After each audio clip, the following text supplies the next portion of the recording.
Today we're going to discuss the 5 life lessons I learned from my Nigerian dad. My dad said to me, "You are a girl. Don't let anyone tell you that you do not have a brain and you're not allowed to use it. Make sure you're using your brain at all times." If you've been following me for a while, I have talked about my mother all through my videos. I have always spoken about the business lessons I learned from my mother. I have not really spoken about my dad, and some of you have actually sent me personal messages asking me about my dad. So hi guys, welcome to The Smiling Professor, where learning is fun. My name is Dr. Bukola, and today we're going to talk about the 5 life lessons I learned from my dad to celebrate the International Men's Day that just passed, which was 19th of November. The first lesson is that you are a girl, but it's okay to use your brain. So growing up as a lady or as a young girl in Africa, sometimes, not all the time, people tell you how much beauty is important or how much you should be seen and not heard. But my dad had a different perspective to this. So when we were growing up as ladies in my house, my dad always made us use our brain. So if you came to him with problems, he would ask you what you think. He would ask you your opinion. And sometimes you get a bit frustrated because you want him to solve it for you. But he would ask, "What do you think? What is your opinion? What is your perspective?" So he always said, if boys can use their brain, you also can use your brain. So it made us to be critical thinkers. It made us to learn problem solving from a young age. Another lesson my dad taught us was whatever a man can do, a woman can do too. I know this might be quite controversial, but it was a lesson that he actually taught us. So growing up in our house, we had lots of young girls, and he always told us that we are not different from men, although we are genetically different. But what he meant was we could do what a man can do in terms of thinking, in terms of jobs, in terms of opportunities. So we shouldn't limit ourselves as ladies or as young girls. Whatever we want to do, we can do it. If we dream of something, we can achieve it. I have a famous story I used to tell my friends on how my dad used to wake us up to wash his cars and my mom's car. A lot of people found this strange that I knew how to wash a car as a girl, but it was because my dad had ladies first. So he used to wake us up to wash his car. We used to open gates. We used to do things that boys, or typically Nigerian boys, do. By the way, I don't wash cars now. It was something that actually built our character, and it made us understand that whatever goals or dreams that we had as young ladies, we could achieve it. Another quote my dad always said, and it led to a lesson I learned from him, was never hate a successful person. While I was in school, I had an encounter with my dad. In school then, there was a company who laid off a lot of staffs, and they said it was because one of the big Nigerian entrepreneurs had taken over the industry and had been able to monopolize the industry. So a lot of businesses went under. Because of this, they had to lay off some staffs, and some of my friends' parents were included, and I was really unhappy about it.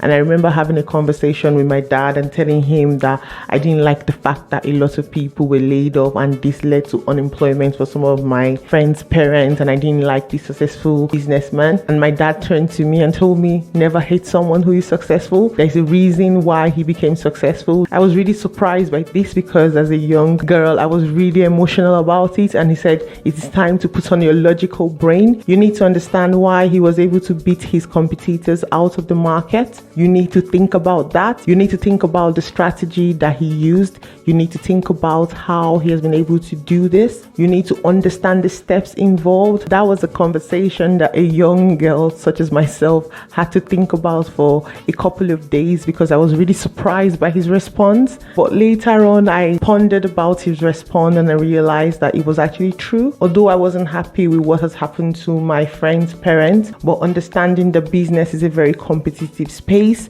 and if you want to remain on top, you have to compete, was something I had to understand. If you're liking this video so far, please click the like button and leave a comment down in the comment section below because it helps boost the video. And don't forget to share it with your family and friends. Now let's go back to our topic of discussion. Another life lesson I learned from my dad was one of his favorite sayings, which is all fingers are not equal. He literally used to say that to us all the time as kids.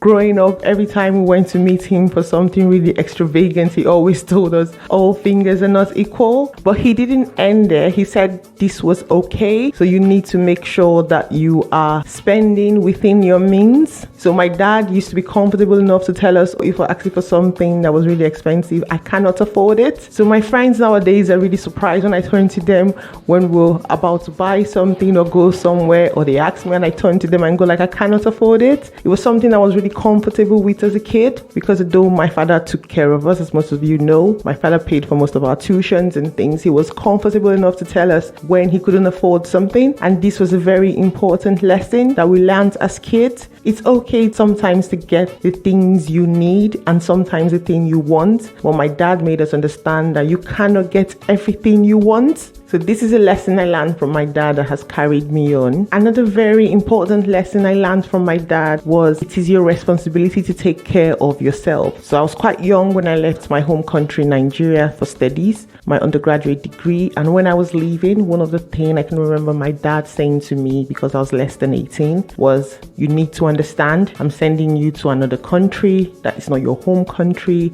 Your father is not there, your mother is not there, your siblings will not be there. It is your responsibility to take care of yourself. It is your responsibility to make sure you don't get yourself into trouble. It is your responsibility to make sure you are okay. He said that to me, explaining that if I got myself into trouble and he had to come, he would need to take time off work and obviously fly to where I was. And before he could get there, there might be something else happening. So I understood that as a child, and that has really helped me. As I said, I left home at a really young age, less than 18, for my studies, and I've done that all through my life up to my PhD level. Understanding the fact that I was a child leaving, but it was my responsibility to take care of myself, really helped and guided my actions and steps. So because of that, I made sure that I stayed out of trouble, I made the right friends, and it really guided my path. The last lesson I learned from my dad I'm going to discuss in this video is the lesson that make sure you remember you are not just representing yourself everywhere you go. You're representing yourself, your family, and you're also representing your country. I know this is quite a huge responsibility to take on, but it's something that is always at the back of my mind. Anytime I'm in public or anytime I'm speaking, or even my life as a lecturer now, I always have that at the back of my mind, that I'm not just representing myself, I'm also representing my family and also my country. And I try my best to do the best I can, to put my best foot forward, having my father's voice in my head telling me that you're not just representing yourself, you're also representing your family. Because as kids, anytime someone did something wrong on TV and we're watching the news, he'll call us and tell us and show us how their families felt about what they did. And that was really something that we learned growing up. So I intended to make this video 10 lessons, but it's getting really long. If you want a part 2 of this video, please let me know down in the comment section below, because I have more lessons I have learned from my dad. If you have any points to add to this conversation, put it down in the comment section below.